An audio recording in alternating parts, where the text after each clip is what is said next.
Hello मेरे GC 3.0 के प्यारे प्यारे बच्चों, व्हाट्सअप, क्या हालचाल, कैसी चल रही है पढ़ाई। और पिछले लेक्चर में पी ब्लॉक एलिमेंट्स के आप लोगों को मैंने क्या करवा दिया था।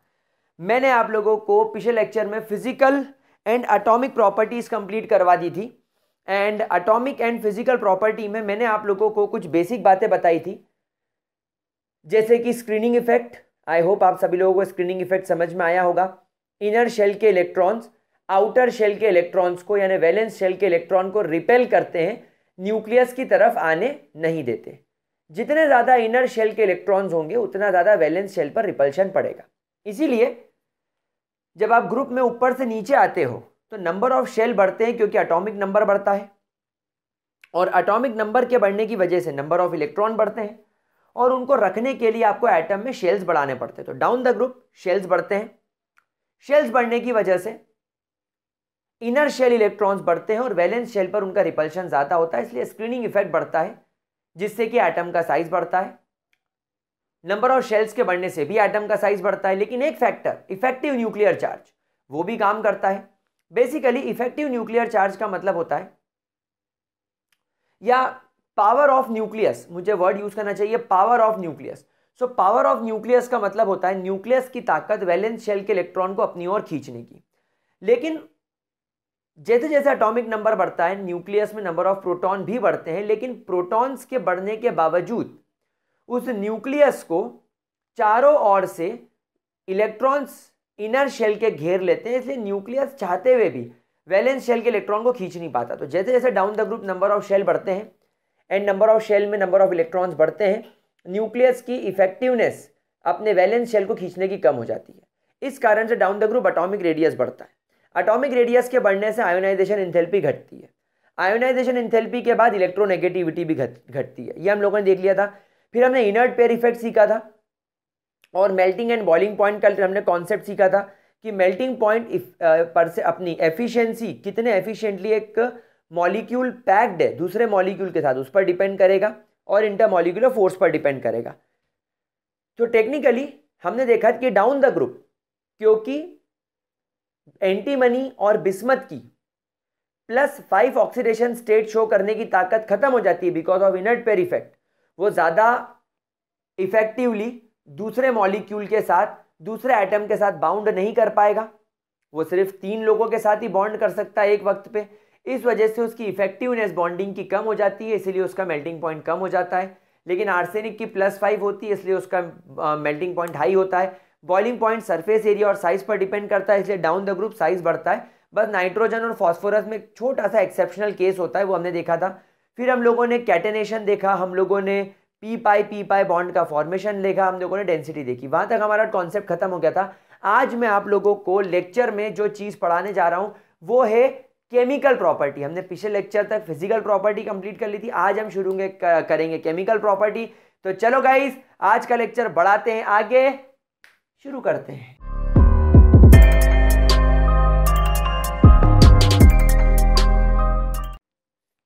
चलो प्यारे बच्चों, तो हेडिंग डालो, chemical properties. Chemical properties, chemical properties. And chemical property में मेरे प्यारे प्यारे, मेरे लाडले लाडले बच्चों, जो सबसे पहली केमिकल प्रॉपर्टी मैं आप लोगों को कराने जा रहा हूं, that is oxidation state. Oxidation state. क्या आप लोगों को ऑक्सीडेशन स्टेट पता है? अरे सर, आपने तो इनर्ट पेयर इफेक्ट में हमको पहले से सिखा दिया था, हमको तो इसके बारे में काफी इंफॉर्मेशन पता है। तो चलो क्या क्या इंफॉर्मेशन पता है देख लेते हैं। What is oxidation state? Oxidation state और oxidation number means the charge, it means the charge present on an atom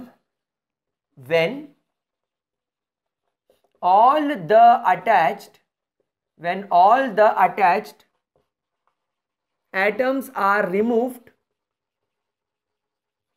from it।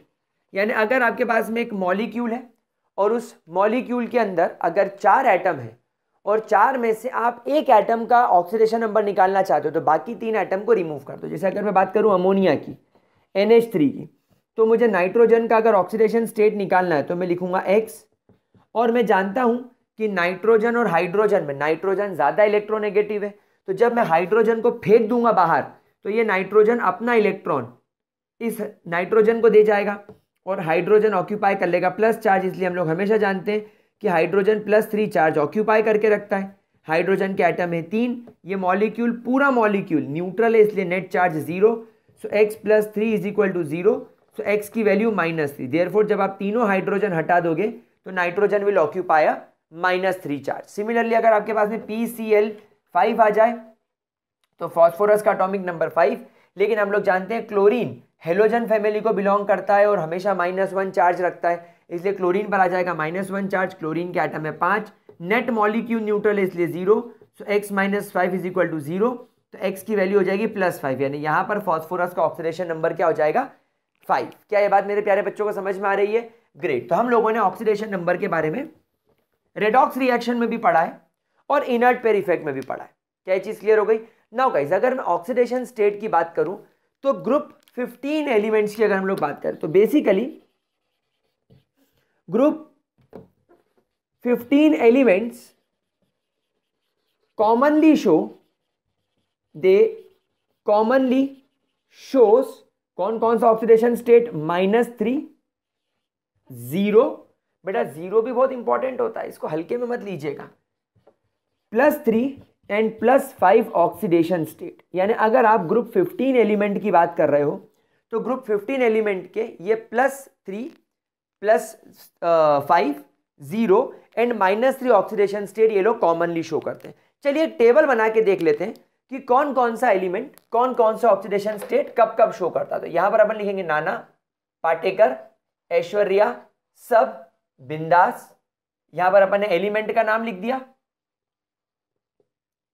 यहां पर अपन उसके ऑक्सीडेशन स्टेट का नाम लिख देते हैं।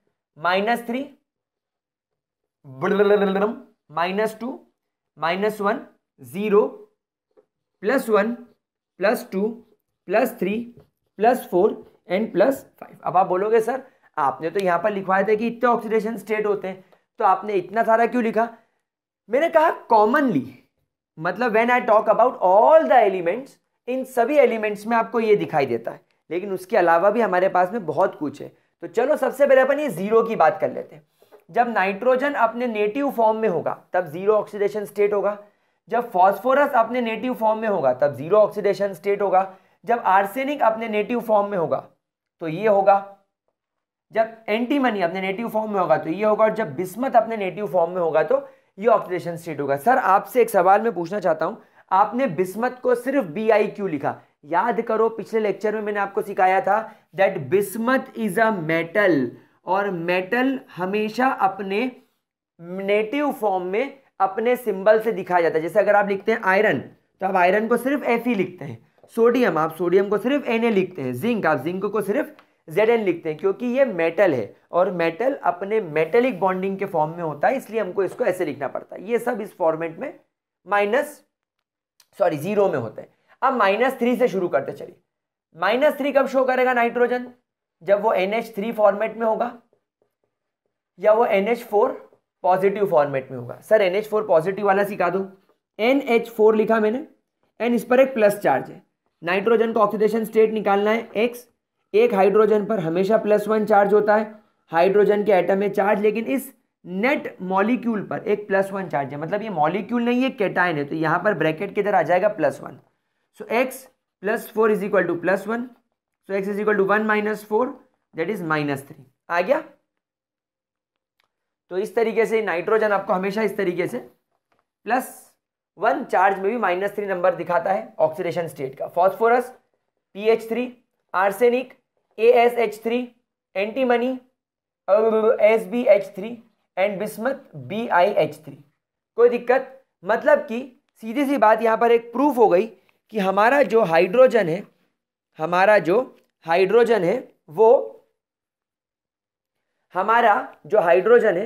वो नाइट्रोजन, फॉस्फोरस, आर्सेनिक, एंटीमनी और बिस्मथ से ज्यादा इलेक्ट्रो पॉजिटिव है।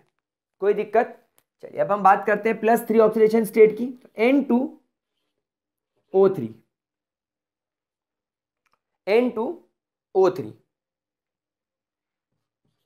P4O6,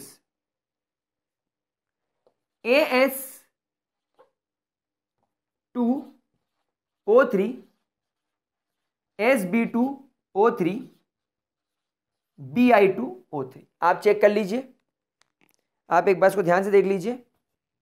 वैसे अगर आप चाहें तो As2O3 को भी आप As4O6 लिख सकते हैं और Sb4O6 लिख सकते हैं, कोई परेशानी वाली बात नहीं है। एक्चुअली क्या होता है, ये डाइमर फॉर्म में होते हैं, जैसे N2O3 है ना, ऐसे N2O3 और एक N2O3 चिपक गए तो N4O6 दिख रहा है, ये भी ऐसे डाइमर के फॉर्म में होता है। There is nothing to worry about that. ये ऐसे भी लिख सकते हो, ऐसे भी लिख सकते हो। अगर आप चाहो तो आप इनका ऑक्सीडेशन स्टेट प्यारे बच्चों चेक करके देख लो, ठीक है, आप इसको चाहो तो चेक करके देख लो। चलिए इसका अपन +5 वाले डिस्कस कर लेते हैं। N2O5 P4O10 As2O5 Sb2O5 and Bi2O5। अब इन सब में देखो, इन सब के पास में plus plus plus plus plus plus plus 5 oxidation state है, ठीक है। अच्छा, अब इसके अलावा ये कोई भी और कोई ऑक्सीडेशन स्टेट शो नहीं करता। अब इनमें से ये कोई भी कोई ऑक्सीडेशन स्टेट शो नहीं करेगा, सिर्फ अपन बात करेंगे नाइट्रोजन की। NO2 वाले केस में नाइट्रोजन पे +4 चार्ज आ जाएगा। नाइट्रोजन मोनोऑक्साइड वाले केस में इसमें +2 चार्ज आ जाएगा।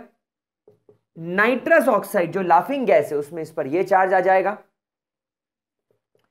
NH2OH वाले कंपाउंड में नाइट्रोजन पर -1 चार्ज देखा जाता है।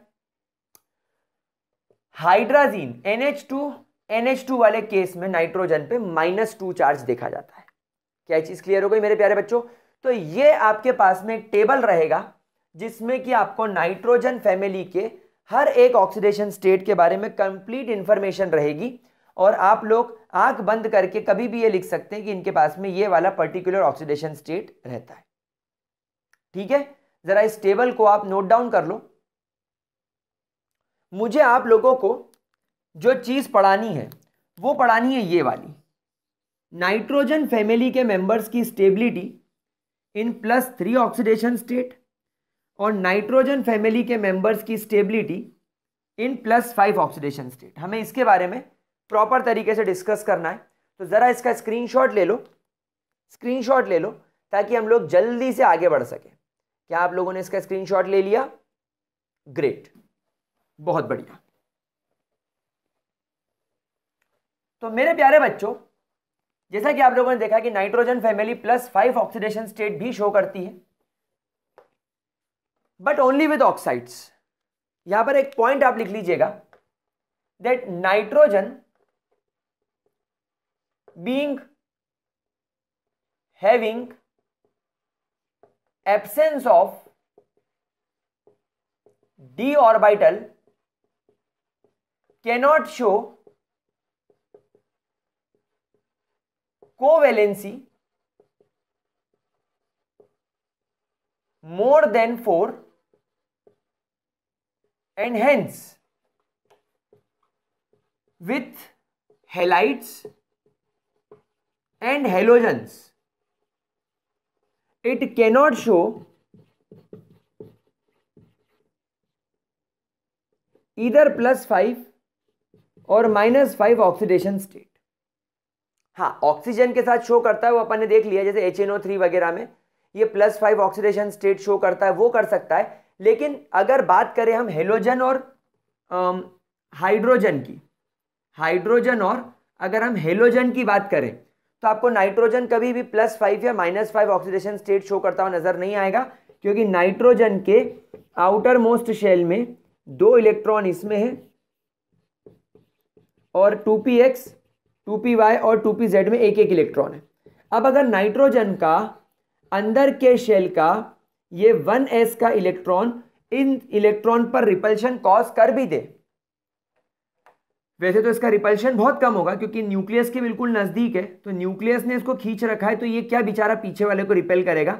लेकिन फिर भी अगर इसने रिपल्शन करा तो ये इलेक्ट्रॉन जंप करके जाएगा कहां? यहां पर कोई 2d ऑर्बिटल तो है नहीं। अच्छा, ये 1s में कोई इतने दम गुर्दे थोड़ी है, 1s में कोई इतनी पावर थोड़ी कि इलेक्ट्रॉन को उछाल के सीधे 3s में फेंक दे। नहीं, ये इतना बड़ा वाला भी नहीं है। हाँ, ये रिपल्शन कब कर सकता है, एक ऑर्बिटल से दूसरे ऑर्बिटल में भेज दे। जैसे 2s के अलावा अगर मान लो यहाँ पर 2d अवेलेबल होता तो 2d में जा सकता था, लेकिन अभी 2d तो है ही नहीं। तो अब आप देख लो कि नाइट्रोजन के पास में सिर्फ 1 2 3 और 4 ही डब्बे हैं, तो ये 3 डब्बे तो कोवेलेंट बॉन्डिंग कर लेंगे, ये 3 डब्बे तो कोवेलेंट बॉन्डिंग कर लेंगे या इलेक्ट्रॉन एक्सेप्ट कर लेंगे, कुछ भी कर लेंगे, और ये शेयरिंग कर लेगा, जिसको अपन कोऑर्डिनेशन बॉन्ड बोलते हैं। एक एटम अपने लोन पेयर को, अपने इलेक्ट्रॉन पेयर को दूसरे एटम के साथ में शेयर कर ले, उसको कोवेलेंट बॉन्ड, को कोऑर्डिनेशन बॉन्ड बोलते हैं। तो ये कोऑर्डिनेशन बॉन्ड बना लेगा, कोवेलेंट बॉन्ड बना लेगा, तो भी टोटल 1 2 3 या 4 बॉन्ड ही बना सकता है। तो जब कभी भी हाइड्रोजन और हेलोजन जैसे मोनो एटॉमिक और मोनोवेलेंट, मोनो एटॉमिक मतलब अकेले, एंड वैलेंट मतलब जिनकी वैलेंसी +1 या -1, और हेलोजन्स की -1 होती है। तो जब कभी भी हेलोजन और हाइड्रोजन जैसे मोनोवेलेंट यानी जिनकी वैलेंसी -1 या +1 होती है, उनके साथ जब रिएक्ट करेगा तब ये मैक्सिमम 4 बॉन्ड ही बना पाएगा, 5 नहीं। इसलिए कभी भी ये 5 ऑक्सीडेशन स्टेट इनके साथ शो नहीं करेगा। हाँ, डाईवेलेंट ऑक्सीजन के साथ कर सकता है, ऑक्सीजन के केस में पॉसिबल है, और वो हमने देखा है कि कैसे बनता है, वो हम देखा कि हमने कैसे बनता है, लेकिन वो अभी यहां पर पॉसिबल नहीं है। क्या बात समझ में आ गई? इसलिए नाइट्रोजन कभी भी +5 शो नहीं करेगा। लेकिन नाइट्रोजन को छोड़कर अगर आप लोग बाकी एलिमेंट्स यहां पर लिख लो, नाइट्रोजन को छोड़कर फास्फोरस, आर्सेनिक, एंटीमनी और अगर आप बिस्मथ की बात कर लो, तो down the group the stability of +5 oxidation state decreases, the stability of +5 oxidation state decreases, and down the group the stability of +3 oxidation state increases। अब सर ऐसा क्यों होता है? इसका मतलब यह है कि अगर आप बोरॉन ट्राइफ्लोराइड और बोरॉन पेंटाफ्लोराइड को कंपेयर करोगे तो बोरॉन का ये वाला मॉलिक्यूल बिस्मथ का ये वाला मॉलिक्यूल ज्यादा स्टेबल होगा। लेकिन अगर वहीं पर आप अगर आर्सेनिक देखोगे, AsF5 वो ज्यादा स्टेबल होगा AsF3 के मुकाबले। तो ऐसा क्यों?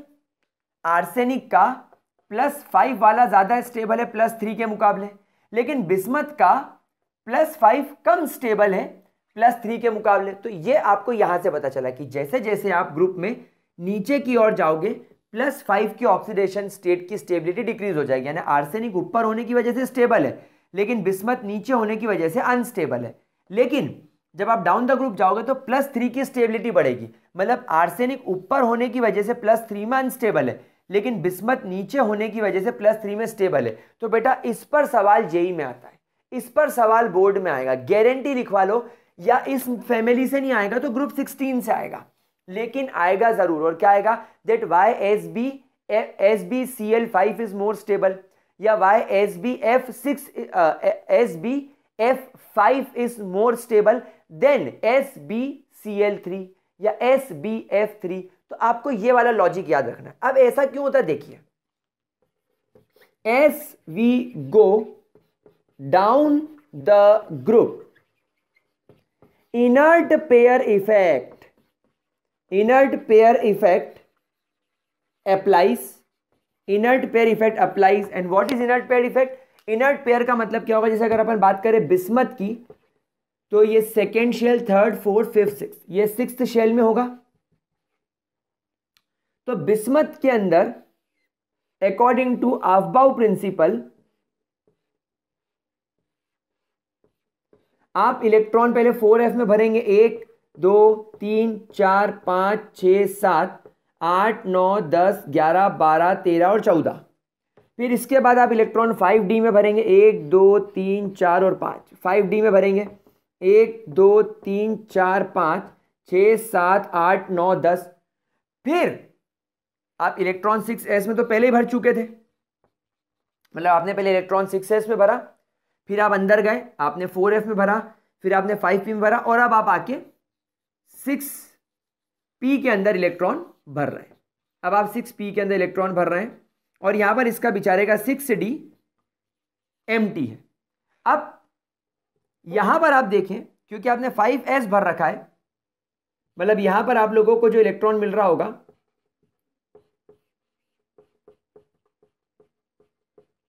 5p और 5s का मिल रहा होगा, और बिस्मत यहां पर है।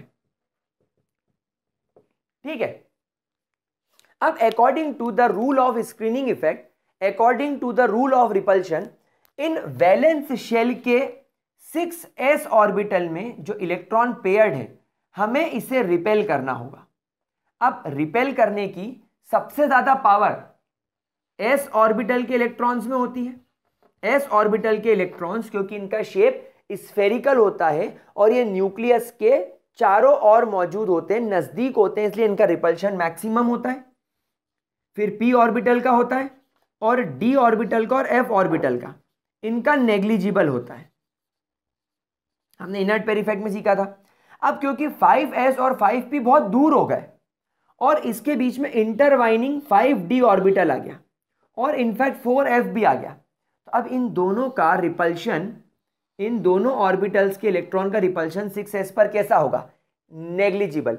मतलब आप समझ गए, d और f ऑर्बिटल के इलेक्ट्रॉन बोर्डिंग स्कूल वाले बच्चे हैं, न्यूक्लियस आपका घर है, s ऑर्बिटल नाम का बच्चा बचपन से घर में ही पढ़ा है, माँ बाप दादी दादा के साथ ही पढ़ा है, इनफैक्ट उसने स्कूल भी ऑनलाइन अटेंड किया है, मतलब वो घर के बाहर निकला ही नहीं, मतलब उसका अपने मम्मी पापा दादी दादा और घर की तरफ अट्रैक्शन ज़्यादा होगा।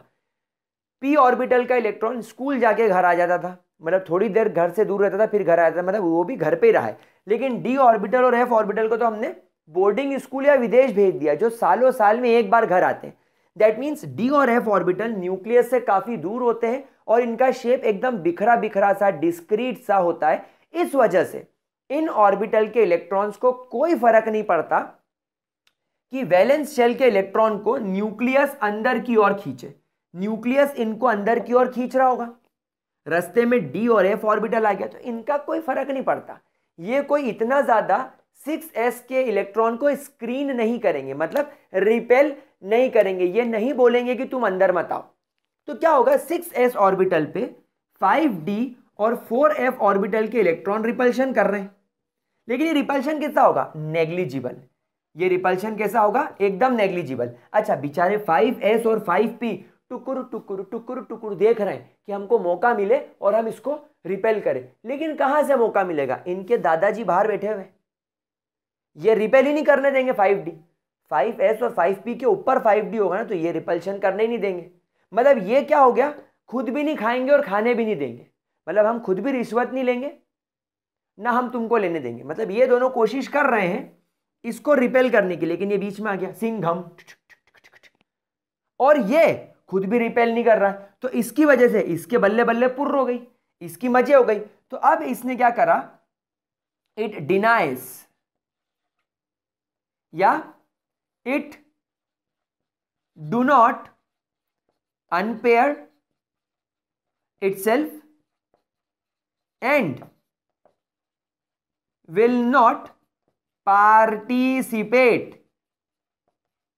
in bonding। अब ये बॉन्डिंग में पार्टिसिपेट नहीं करेगा, इसीलिए आप देखो अब इसके 6p में सिर्फ 3 इलेक्ट्रॉन रह गए हैं, इसलिए सिर्फ +3 ऑक्सीडेशन स्टेट शो करेगा। तो नीचे के एलिमेंट्स का एटॉमिक साइज बढ़ जाने की वजह से और इन पर इनर्ट पेयर इफेक्ट लग जाने की वजह से ये +3 ऑक्सीडेशन स्टेट में ज्यादा स्टेबिलिटी शो करेंगे, +5 में नहीं, क्योंकि +5 ये कर ही नहीं पाएंगे। अच्छा, एक बात बता दूं, बाहर से अगर कोई दादा आ गया, मतलब फ्लोरीन या ऑक्सीजन या क्लोरीन जैसा अगर कोई दादा पहलवान आ गया, मतलब ज्यादा इलेक्ट्रोनेगेटिव आ गया, तो फिर वो 6s को बोलेगा क्यों बे अनपेयरिंग नहीं करता, चल अनपेयरिंग कर, मेरे से जोड़ी बना। तो ये इच्छा के खिलाफ बॉन्डिंग कर रहा है। जब तक इसको अंदर से मोटिवेशन नहीं आएगा कि तू अनपेयर होकर बॉन्ड बना, तब तक ये बाहर वाले के प्रेशर में खुश नहीं रहेगा, इसीलिए +5 इसकी कभी स्टेबल नहीं रहती। आप खुद भी सोचो, जैसे आपकी इच्छा अंदर से हीरो बनने की और बाहर वाला आपको बोल रहा है अरे हीरो बन जा, अरे बहुत पैसा है, अरे यूट्यूबर बन जा, लेकिन तुम्हारे घर वाले बोल रहे बेटा पढ़ ले, बेटा हम बहुत गरीब हैं, हम बहुत गरीब हैं, तू पढ़ ले, हमारी गरीबी दूर कर, तो तुम्हारे अंदर से एक मोटिवेशन नहीं आएगा, तुमको बार बार फैमिली का चेहरा दिखेगा, मतलब तुम खुश नहीं होगे। अगर तुम भाग भी जाओगे घर से तो भी तुम खुश नहीं रहोगे कि तुम्हारे मम्मी पापा रेडी नहीं है।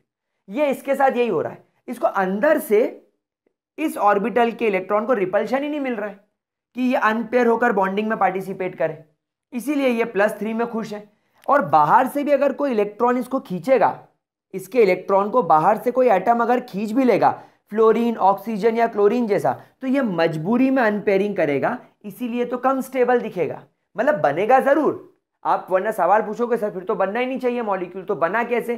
तो फ्लोरीन, ऑक्सीजन और क्लोरीन के साथ बना, जो ज्यादा इलेक्ट्रोनेगेटिव, जिनके पास में ताकत है इसके इलेक्ट्रॉनों खींचने की। अच्छा, ये है भी वैलेंस शेल में।